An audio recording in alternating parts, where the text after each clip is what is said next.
갈라디아서 1장 11절에서 24절의 말씀을 우리 한 목소리로 함께 읽도록 하겠습니다. 하나님께서 우리에게 허락하여 주신 말씀 11절의 말씀입니다. 형제들아, 내가 너희에게 알게 하노니 내가 전한 복음은 사람의 뜻을 따라 된 것이 아니니라. 이는 내가 사람에게서 받은 것도 아니요 배운 것도 아니요 오직 예수 그리스도의 계시로 말미암은 것이라. 내가 이전에 유대 교회에 있을 때에 행한 일을 너희가 들었거니와 하나님의 교회를 심히 박해하여 멸하고 내가 내 동족 중 여러 연갑자보다 유대교를 지나치게 믿어 내 조상의 전통에 대하여 더욱 열심히 있었으나 그러나 내 어머니의 태로부터 나를 택정하시고 그의 은혜로 나를 부르신 이가 그의 아들을 이방에 전하기 위하여 그를 내 속에 나타내시기를 기뻐하셨을 때에 내가 곧 혈육과 의논하지 아니하고 또 나보다 먼저 사도된 자들을 만나려고 예루살렘으로 가지 아니하고 아라비아로 갔다가 다시 다메섹으로 돌아갔노라. 그 후 3년 만에 내가 게바를 방문하려고 예루살렘에 올라가서 그와 함께 15일을 머무는 동안 주의 형제 야고보 외에 다른 사도들을 보지 못하였노라. 보라, 내가 너에게 쓰는 것은 하나님 앞에서 거짓말이 아니로다. 그 후에 내가 수리아와 길리기아 지방에 이르렀으나 그리스도 안에 있는 유대의 교회들이 나를 얼굴로는 알지 못하고 다만 우리를 박해했던 자가 전에 멸하려던 그 믿음을 지금 전한다 함을 듣고 나로 말미암아 하나님께 영광을 돌리니라. 아멘. 바울의 믿음 히스토리라는 제목으로 오늘 여러분과 함께 말씀을 보길 원합니다. 바울의 믿음 히스토리. 제목 속에 어떻게 보면은 오늘 말씀의 내용을 다 전하는 그런 그 내용이 다 담겨져 있습니다.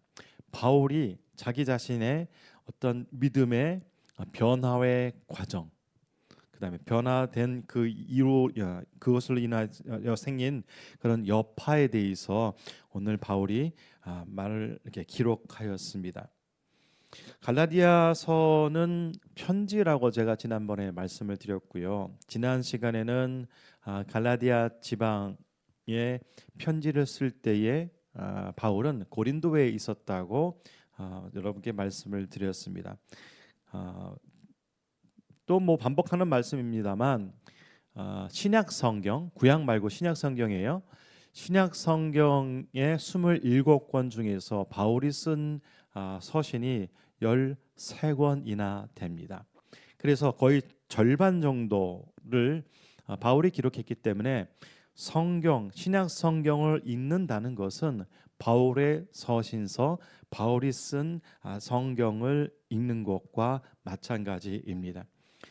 오늘은 준비하지 않았습니다만 그렇기 때문에 제가 오늘 갈라디아서의 말씀을 보면서 여러분에게 한 두세 가지 정도의 바울 서신서의 특징에 대해서도 향후에 말씀을 드리길 원합니다.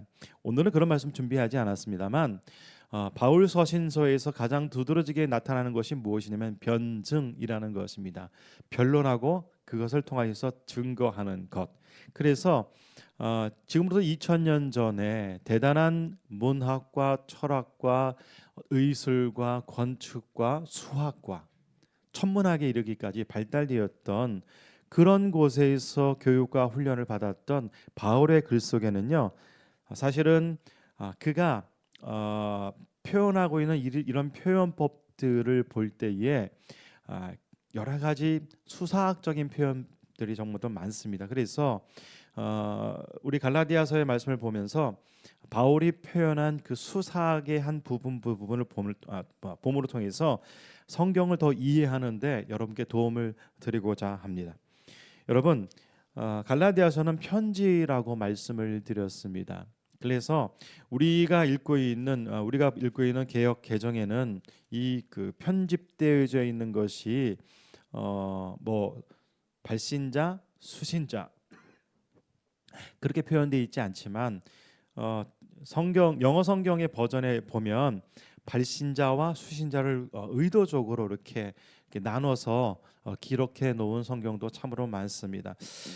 저는 뭐 성경학자도 아니고 그다음에 뭐 우리나라를 대표하는 뭐 어떤 성경을 신학을 연구하는 사람은 아닙니다만 바라건대 성경에 나와 있는 바울 서신서 같은 경우에는 발신자와 수신자를 이 성경의 제일 앞에 부분 뭐 갈라디아서 1장 앞에 둠으로 인해서 이것이 편지구나. 이것이 갈라디아 지방으로 보낸 회람 서신이구나. 그러니까 돌려서 볼 수 있는 편지이구나라는 것을 이렇게 문장의 어떤 이 프레임의 구조를 통해서 성경을 더욱더 이렇게 밀착하게 볼 수 있는 그런 날이 오길 원합니다. 여하튼 오늘 우리가 여러분이 읽고 있는 말씀은 편지입니다. 갈라디아 지방은 이단적 사상, 오늘 성경 말씀에 보면 다른 복음이라고 표현하고 있는데 저는 이제 뭐 이단적 사상이라고 표현하고 있어요. 이단적 사상, 즉 예수를 믿고 있지만 예수를 믿기만 하는 것이 중요한 것이 아니라 율법적 행동이 있어야 할례를 받아야 그래야 구원이 있다라고 가르쳤던 그런 이단적 사상이 갈라디아 지방에 큰 혼란을 일으키고 있었습니다. 그래서 성경 이 갈라디아서 1장의 이 문체와 이 진행 이렇게 써 있는 이 어투를 보면 매우 급박하고 매우 단호하고 때로는 무척 명령과 또 그 급박한 언어로 이렇게 이루어져 있습니다. 예수 그리스도를 믿었지만 오랜 동안의 그런 율법대로 살아왔던 유대주의자들은 하나님의 약속이 오직 유대인들에게만 해당되기 때문에 이방인이 예수를 믿고 구원받았다면 이 은혜를 누리기 위해서는 우리 유대인들처럼 할례를 받고 그리고 구전된 율법을 지켜야 한다고 주장했습니다. 좀 다르게 표현하면 예수를 믿는 믿음만으로는 불충분하고 믿음뿐만 아니라 믿음의 율법을 준수해야 구원을 받는다고 가르쳤습니다. 이런 그 이에 대해서 바울은 갈라디아서 1장 6절과 7절에서 다른 복음 때문에 갈라디아에 있는 여러 믿음 공동체가 교란을 당하고 있다고 그들에게 편지로서 경고하고 있습니다. 이러한 상황 가운데 보내진 회람의 편지가 갈라디아 편지입니다. 갈라디아서입니다. 바울은 자신이 전했던 복음은 자신이 했던 말이 아니라 예수님께서 주셨던 계시로 받아서 전했던 복음이라고 증거합니다. 조금 달리 말하면 나 바울의 견해가 아니다. 부활하신 예수 그리스도께서 가르치셨던 내용을 너희에게 전했었다. 이렇게 말하고 있습니다. 그래서 11절에 보면 내가 전한 복음은 사람의 뜻을 따라 된 것이 아니고 12절 말씀 사람들에게서 전달받은 것도 그 누구에게도 배운 것도 절대 아니다라고 말하고 있는 것입니다. 예수 그리스도께서 바울에게 보여주신 것, 바울은 이제 보여줬다고 표현하고 있는데요. 얼마나 그 받은 계시가 명명백백하다면 확실하게 보여주신 거기 때문에 바울에게 보여주신 것이라고 말합니다. 변질된 복음, 교란된 복음으로 인해 혼란에 빠져있던 갈라디아인들에게 긴급하게 필요했던 그 가르침, 다시 한번 예수 그리스도께서 가르쳐 주신 그 계시의 말씀, 오직 믿음으로 구원받는다라는 것을 말하기 위하여서 갈라디아서를 기록하게 되었습니다. 여러분, 이 시대에는 얼마나 자기가 전하는 것이 계시의 말씀이다, 내가 하늘로부터 말을 들었다고 말하는 사람들이 얼마나 많은지, 그리고 자신이 자칭 메시아라고 말하는, 구원자라고 말하는 사람이 대한민국에는 얼마나 많은지 모릅니다. 인구 5천만 정도뿐이 안 되는 이 작은 나라에 왜 이렇게 이단자들이 많고 자칭 메시아가라고 주장하는 사람들이 많은지 참 안타까울 뿐입니다.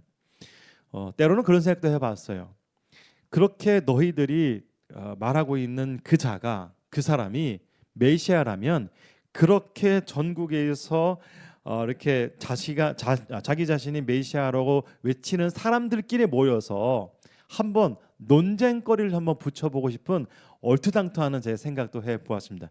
여러분, 우리가 이 성경 말씀을 통해서 깨달을 수 있는 것은요, 성경에서 말하고 있는 예수 그리스도의 계시로 가르쳐준 내용이 기록된 것이 바로 성경 말씀이고, 이 성경을 벗어나는 모든 것들은요 다 거짓 복음, 다 가짜라는 것을 여러분 꼭 기억하시기 바랍니다.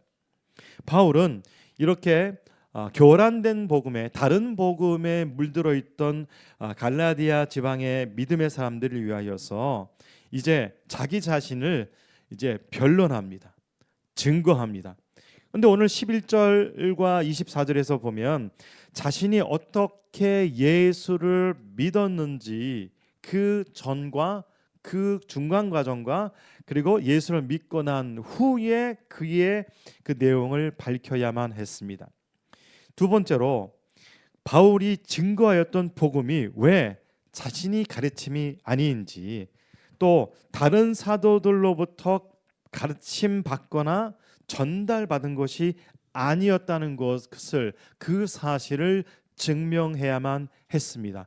그렇게 그런 것들이 증명되어질 때에 갈라디아 지방에 있는 사람들이 지금 복음 가운데에, 그들이 들었던 바울이 전했던 그 복음 가운데에, 혼란 가운데에 다른 복음에 흔들리고 있는 그들에게 명명백백하게 바울이 어떤 사람이었는지, 어떻게 예수를 믿었는지, 그가 전했던 복음이 누가 가르쳐 주시는지를 꼭 밝혀야만 했습니다. 그래서 갈라디아서 전체 6장이지만 앞에 부분에서는 쉽게 말하면 나 바울은 사도라고 계속해서 강조하고 있고, 나 사도로 부름받은 바울이 전했던 이 복음은 내가 전한 것이 아니라 예수께서 가르쳐 주셨다는 것을 증명하고 있다는 것입니다. 그래서 바울의 믿음 히스토리라는 제목으로 여러분과 함께 말씀을 보길 원합니다. 이제 부제는 말씀을 안 드렸습니다만, 변할 수 없는 사람의 변화가 일어났는데 바로 바울입니다.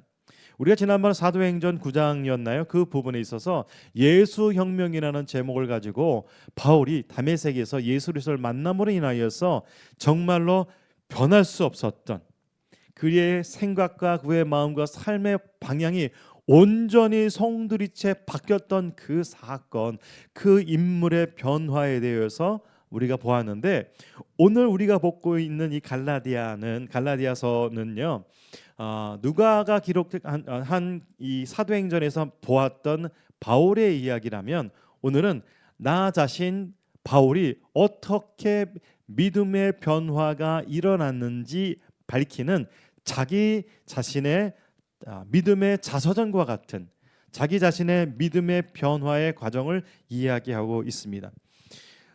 그래서 오늘 말씀 전체를 보여드리면 11절과 24절에서 보면은 이렇게 표현한 것이 가장 많습니다. 내가 혹은 나라고 표현한 부분이 정말 이렇게도 많습니다. 그렇죠. 자기 자신이 어떻게 예수를 만났는지, 자기 자신이 전했던 이 복음이 나의 말이 아니라 예수께서 계시로 주셨던 이 말씀을 말하기 위하여서 바울은 갈라디아서 서두에서 내가 내가 사람에게서, 내가 이전에, 내가 내 동족보다, 내 어머니의 태로부터 내가 나타나기 전에, 내가 곧 혈육과 의논하지 않고 내가 게바를 방문했을 때도, 내가 너에게 쓰는 것도, 내가 수리아 안디옥에 있을 때에도 나는, 또 나는 내가라고 강조하고 있습니다. 왜 바울이 나 자신을 계속 말하고 있을까요? 바울은 사도로 부름 받았습니다. 이 부르심은 나의 부르심이 아니라 모태로부터 정해진, 하나님께서 특별히 신약 시대의 선지자처럼 부르신 부르심이다라는 것을 말하고 있다는 것입니다. 자, 그리고 오늘 말씀에 보면 이것을 바울은 말하기 위해서 이렇게 말합니다. 11절 말씀 아까 읽었습니다만 한 번 더 읽어보실게요. 형제들아, 내가 너에게 알게 하노니 라고 말하고 있습니다. 네, 형제들아, 내가 너에게 알게 하노니, 너희들은 꼭 알아야 된다. 이것을 기억해야 된다. 까먹으면 안 된다. 내가 전했던 복음에 대해서 너 다시 한번 되돌아보라고 지금 말하고 있습니다.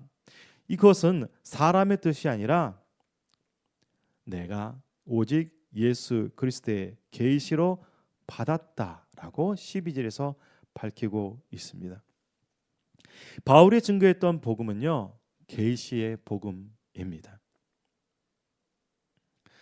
그래서 이것을 증명하기 위해서 이제 바울은 그의 문학적 특징을, 그런 기술을 이용하여서 성령에 감동되어서 쓰게 되어지는데, 믿음 전과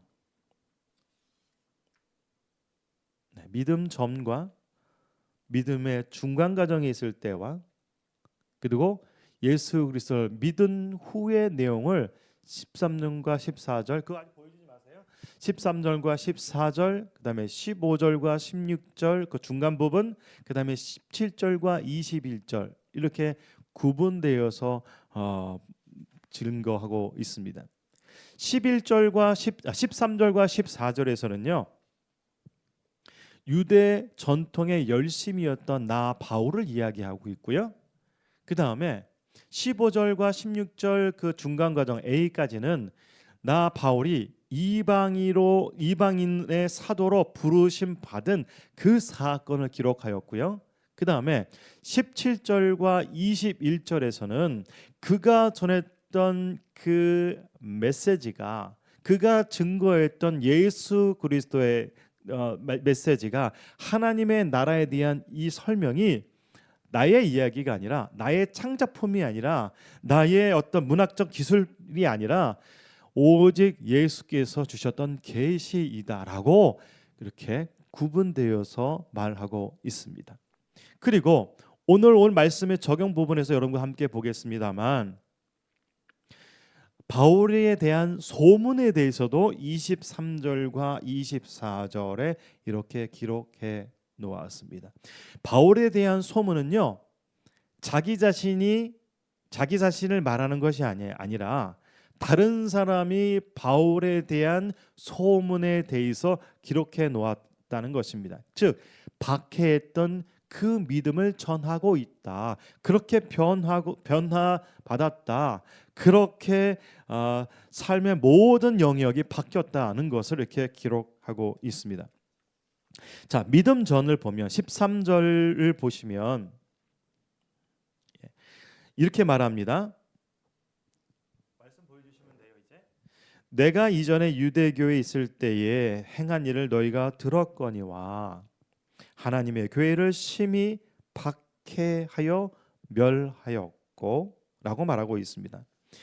우리 개역 개정에는 하나님의 교회를 심히 박해하였다고 번역하였는데, 조금 더 길게 표현하여서 이 표현을 좀 더 이렇게 명확하게 밝히면, 하나님의 교회라는 표현보다는 어떻게 보면 예수 그리스도를 믿게 된 이방인 공동체라고 말하는 것이 더 정확한 표현입니다. 다르게 표현하면 에클레시아이죠. 조금 여담으로 말씀을 드리면, 하나님의 교회 그 이단 안산홍을 주로 이렇게 믿고 있는 그런 이단 교파라 그럴까요? 이단 집단인 하나님의 교회는요. 이 성경 말씀에 하나님의 교회라는 이 이름이 나왔을 때 뭐라고까지 얘기하냐면 우리 하나님의 교회가 성경에 이렇게 나왔다. 그리고 이렇게 성경에 나와 있는 우리 하나님의 교회가 참된 진리이다. 우리 하나님의 교회만이 진짜 교회다라고 얼토당토않게 그렇게 말합니다. 제가 이 말씀을 왜 드릴까요? 똑같은 성경을 봐도 자기 마음대로, 자기 식대로, 인간의 방법대로 해석하고 적용하고 있다는 것을 여러분께 말씀을 드리고 있다는 것입니다. 여러분, 여담입니다만 의사 선생님들은 학교에 가서 의사가 되기 위하여서 의학 서적을 원어로 볼까요? 아니면 한글로 된 걸 볼까요? 대부분 저는 원어로 본다고 생각합니다. 그리고 의사 선생님들은 의사가 되기 위하여서 영어를 볼까요? 아니면 다른 언어를 볼까요? 제가 알고 있기로는 영어도 보지만 가장 중요한 단어들은 라틴어로 되어 있는 그런 의학 용어를 접하게 될 것입니다. 왜 그럴까요? 왜냐하면 의술은 바로 로마에서 발달했기 때문입니다. 왜 이 말씀을 드리냐? 우리가 읽고 있는 성경은 번역된 성경입니다. 그래서 이 번역된 성경을 조금 더 정확하게 알기 위해서는 이 성경의 근본이 되는 시제가 명확한 헬라어와 히브리어를 근간으로 성경을 보아야 한다고 제가 말씀을 드립니다. 그렇든 다시 말씀으로 들어가서 하나님의 교회는 하나님의 아들 예수 그리스도를 믿게 된 이방인 공동체를 심히 박해하고 멸하려고 했던 나 바울이라고 그는 밝히고 있습니다. 그리고 14절에 보면 그가 얼마나 열정적이었는지 그가 스스로 자기 스스로를 말합니다. 내가 내 동족 중 여러 연갑자보다 유대교를 지나치게 믿어라고 말합니다. 자기 동갑내기보다 유대교를 지나치게 매우 열성적으로 자기가 믿고 행동했다라고 말하고 있습니다. 그리고 내 조상의 전통에 대하여 더욱 열심이었으나라고 말하고 있습니다. 여기서 우리 성경에는 내 조상의 전통이라고 말하고 있습니다만 구전율법을 말합니다. 우리는 보통 성경을 읽으면서 율법과 믿음에 대해서 그다음에 성경에 나와 있는 이 율법에 대해서 너무 이렇게 협소하게 보는 그런 측면들이 있었습니다만 지금 바울이 밝히고 있는 자기 자신의 상태는 무엇이냐면 구약 성경에 나와 있는 율법보다는 구전율법, 다르게 표현하면 미시나와 혹은 탈무드, 지금으로 이제 정리되어 있는 탈무드죠. 그런 구전율법에 자기가 매우 열성적으로 심취해 있었다라고 지금 말하고 있었다는 것입니다. 극도의 전통 율법으로 살았던 바울, 어렸을 때부터 이 전통 율법에 대해서 배우고 성인이 된 이후에 그는 소위 말하는 예수의 죽음을 마땅히 여겼고 예수를 믿는 사람들을 완전히 없애려고 하렸던 바로 나 바울이었다라고 그는 밝히고 있습니다. 마태복음 15장 1절과 그 이하의 말씀을 보면 예수님도 이렇게 이 바리새인과 서기관들, 즉 장로들의 전통에 대해서 책망하신 부분들이 나오는데요. 마태복음 15장 1절에 보면 그때 바리새인과 서기관들이 예루살렘으로부터 예수께 나와 이르되 당신의 제자들이 어찌하여 장로들의 전통을 범하나이까? 떡 먹을 때 손을 씻지 아니하나이다 라고 이런 사건이 기록하고 있습니다. 그 15장 1절에서 보면 예수님이 계신 곳에 의도적으로 아주 어떤 목표를 갖고 찾아왔다고 성경에 기록하고 있고, 그 장본인들은 누구였냐?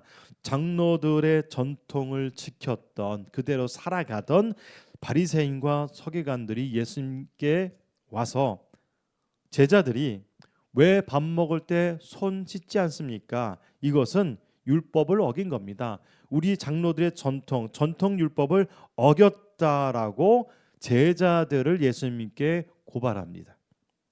예수님이 뭐라고 말씀하시냐? 3절에 대답하시되 이르시되 너희는 어찌하여 너희의 전통으로 하나님의 계명을 범하느냐라고 예수님께서는 말씀하셨습니다.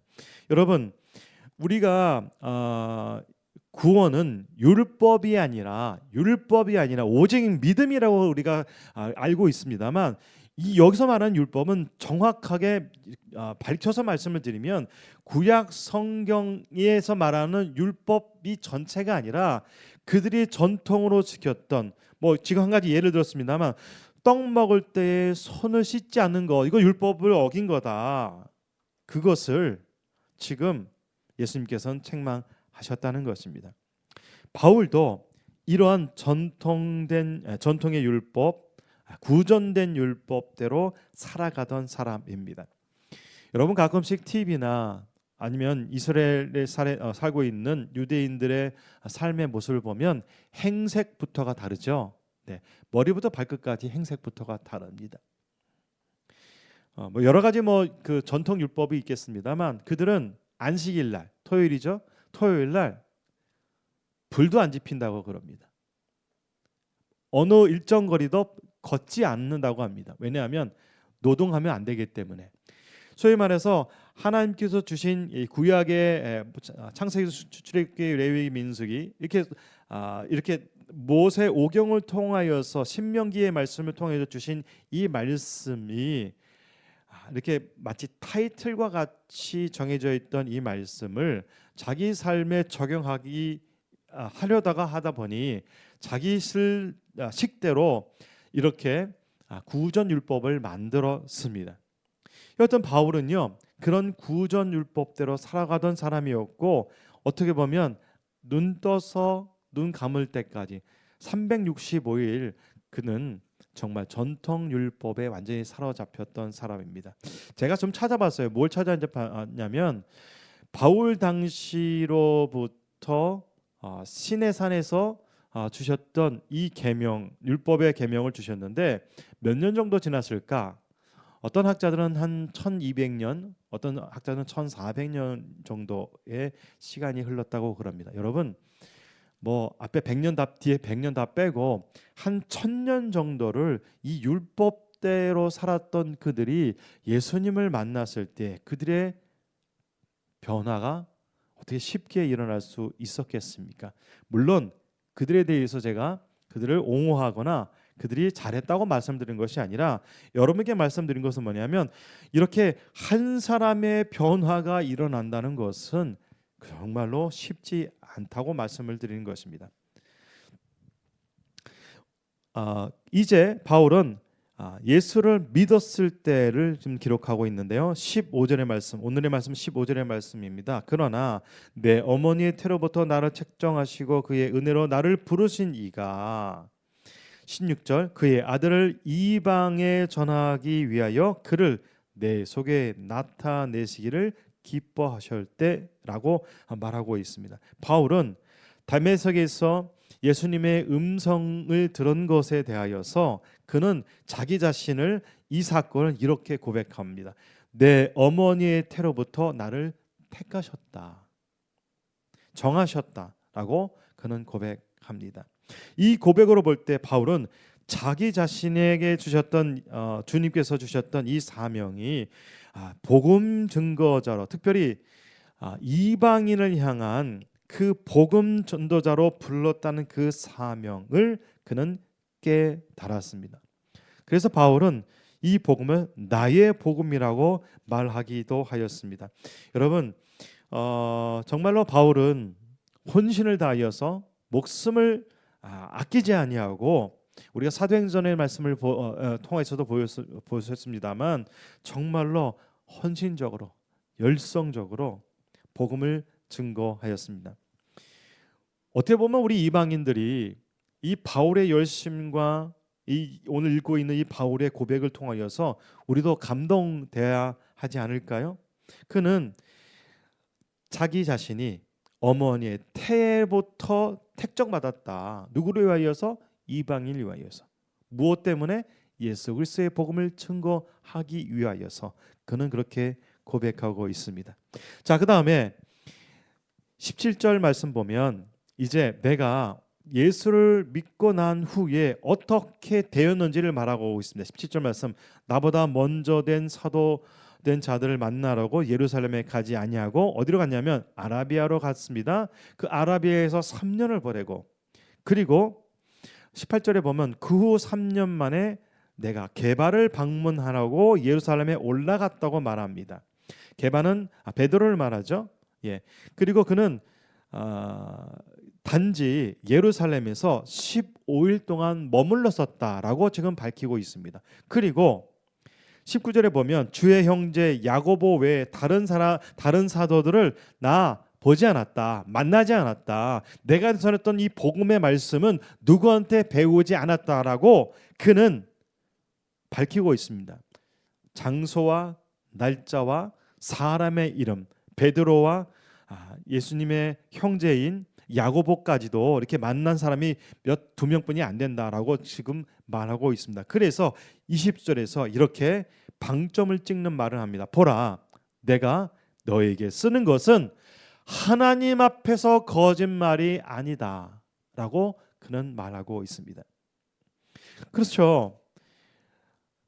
바울은 자기 표현 방법을 내가 너에게 쓰는 것은 하나님 앞에 거짓말이 아니다, 즉 내가 너에게 쓴 것은, 이 말은 참이다라고 그는 강조하고 있습니다. 바울은 예수님의 제자는 아니었습니다. 그러나 그는 특별하게 사도로 부르심을 받았고 예수님과 공생애를 같이 했던 어떤 사도들과 함께하지 않았다고 지금 분명하게 밝히고 있습니다. 여러분, 왜 계속해서 이런 부분을 강조하고 있을까요? 갈라디아 지방에 전했던 이 복음이 예수께서 계시로 주셨던 복음이다. 너희 갈라디아 지방 사람들아, 다른 복음에 현혹되지 말라, 변질되지 말라, 교란당하지 말라라고 말하기 위하여서 그는 지금 이렇게 말하고 있습니다. 여러분, 믿음 외에는 다른 어떤 것도 구원에 있어서 필요 없음을 다시 한번 재강조하고 있습니다. 바울에 대한 소문을 볼까요? 23절의 말씀입니다. 다만 우리를 박해했던 자가 멸하려던 그 믿음을 전한다함을 듣고 라고 말하고 있습니다. 여러분, 말씀을 가만히 보십시오. 우리를 박해하던 자가, 우리를 박해하던 자, 여기 우리는 누구일까요? 먼저 예수 그리스도를 믿게 된 사람들, 그들입니다. 그리고 박해하던 자는 누구일까요? 바울을 말합니다. 그런데 그들의 평가는 무엇이냐? 그들의 지금 바울에게 들려주었던 소문이 무엇이냐면 우리를 박해하던 바울이 이제 우리가 믿었던 그 믿음을 전하고 있다라고 그는 다시 한번 밝히고 있습니다. 여러분, 얼마나 감동적인 표현입니까? 예수를 믿고 있던 사람들을 박해하고 멸절하려 했던 자 바울이 이젠 그 예수의 복음을 증거하는 사람이 되었다. 이것이 나에 대한 소문이다라고 지금 구구절절히 지금 말하고 있습니다. 여러분, 예수의 복음을 믿게 된 사람 바울의 믿음 히스토리를 우리는 함께 보았습니다. 예수의 복음을 믿게 된 사람 바울은 어떻게 변화되었습니까? 그는 정말로 극명하게 대조를 이루듯 변화였습니다.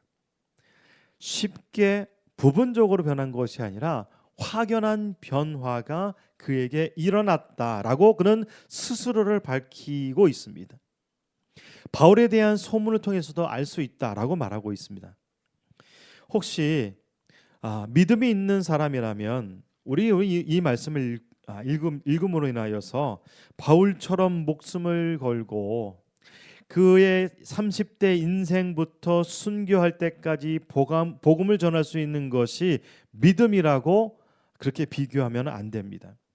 모든 사람이 바울처럼 살자라는 슬로건을 내걸자는 말도 아닙니다. 우리가 오늘 바울의 복음 히스토리를 들음으로 인하여서 하나님께서 믿음이 없던 예수 그리스도를 믿던 사람들을 멸하려 했던 바울의 변화 과정을 통하여서 정말로 복음은 예수 그리스도의 이 복음은 사람을 변할 수 없는 사람이 완전히 변하게 된다는 것을 우리는 깨달았습니다. 바울은 구약의 선지자처럼 하나님께서 부르셨고요, 이방인에게 복음을 전하는 증거자로 부르셨습니다. 그는 또 예수의 복음을 자기 자신의 말이 아닌 계시로 받아서 가르쳤다라고 말합니다. 신약 성경에서 하나님의 말씀으로 기록한 13권이나 기록할 정도로 하나님께서 쓰신 사람입니다. 오늘 우리는 이 말씀을 들음으로써 바울의 믿음의 고백, 그의 변화의 히스토리를 들음으로써 우리는 이렇게 질문해야 합니다. 나는 정말 믿음이 있는가? 라는 그러한 영적 질문을 지금 말씀을 통하여서 우리에게 오늘 예배 드리는 이 시간에 말씀하고 있습니다. 여러분, 나는 정말 믿음이 있는가? 라는 영적 질문에 지금 대답하시기 바랍니다.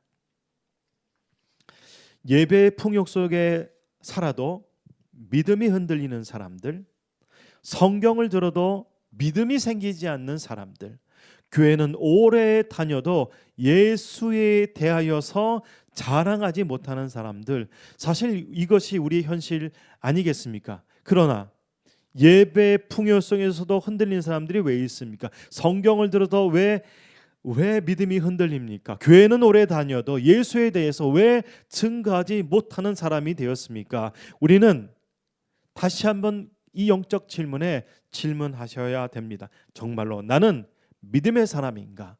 나는 내가 믿었던 예수에 대하여서 바울처럼 예수 믿기 전과 예수 믿었을 때와 예수 믿고 살아가는 오늘 나의 모습을 말할 수 있는가라고 저는 여러분께 또한 저에게 대묻고 싶습니다. 당신은 예수를 어떻게 믿고 있습니까? 바울처럼 오직 예수 그리스도의 계시로 주신 성경 말씀과 같이 내가 예수를 믿기 전과 예수를 믿었을 때와 그리고 예수를 믿고 난 후에 삶의 변화를 말하시기 바랍니다. 여러분, 이렇게 말씀드리면 매우 도전적으로 들리시겠지만, 그렇지만 오늘 이 말씀을 통하여서 바울의 믿음 히스토리를 통하여서 우리에게도 나의 믿음 히스토리가 있어야 함을 성경에서는 지금 말씀하고 있습니다. 나는 예수를 이렇게 믿었습니다. 나는 예수를 이렇게 믿고 이렇게 변화된 사람이 되었습니다 라고 말해야 합니다. 쉽게 말하면 회심의 사건을 고백할 수 있어야 한다는 것입니다. 여러분, 기독교는요 오직 믿음으로 구원받았습니다. 그러나 이 믿음의 과정에 대하여서 말해야 되는 그런 의무는, 그런 책임은 여러분 스스로에게 있습니다. 그것이 바로 회심입니다. 제가 고상한 말로 바울의 믿음 히스토리라고 말씀을 드렸습니다만, 다르게 표현하면 바울의 회심의 과정을 우리는 지금 보았습니다.